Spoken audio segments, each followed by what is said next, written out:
તબક્કાના પ્રચારના અંતિમ દિવસે કેન્દ્રીય ગૃહમંત્રી અમિત શાહે લાલુ પ્રસાદ યાદવની આગેવાની હેઠળ રાષ્ટ્રીય જનતા દળ પર અત્યંત આકરા પ્રહારો કર્યા। સાસારામ અને અરવલ ખાતેની ચૂંટણી સભાઓને સંબોધતા તેમણે દાવો કર્યો હતો કે લાલુ પ્રસાદની આરજેડી બિહારની ચૂંટણીના પ્રથમ તબક્કામાં જ સાફ થઈ જવાની છે। તેમણે વિશ્વાસ વ્યક્ત કર્યો કે જનતાએ એનડીએને ફરીથી સત્તામાં લાવવાનો નિર્ણય કરી લીધો છે।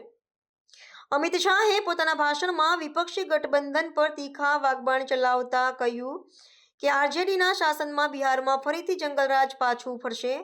તેમણે આરોપ લગાવ્યો કે લાલુ પ્રસાદ અને કોંગ્રેસના નેતા સોનિયા ગાંધી માત્ર પોતાના પુત્રો તેજસ્વી યાદવ અને રાહુલ ગાંધીના ભવિષ્યની ચિંતા કરી રહ્યા છે। તેજસ્વી યાદવની ટિપ્પણીનો જવાબ આપતા શાહે કટાક્ષ કર્યો કે સાચું છે કે મોદી 7 જન્મમાં પણ લાલુ જેવું કામ ન કરી શકે કારણ કે તેઓ ભ્રષ્ટાચારના કૌભાંડો નથી કરી શકતા।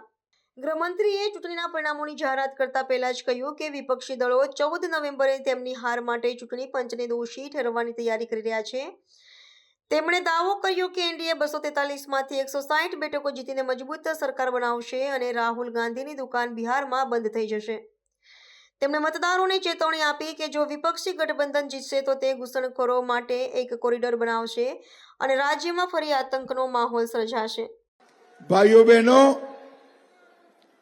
पहले चरण का चुनाव समाप्त हो चुका है। सासाराम वालों, पहले चरण के चुनाव का परिणाम जानना है क्या? अरे जोर से बोलो, जानना है क्या? देखिए, मेरा बिहार में 37वां 37 सभा है। मैं पूरे बिहार में घूम कर आया हूं और पहले चरण में जो चुनाव हो चुका उसमें लालू की पार्टी का सुपड़ा साफ होगा।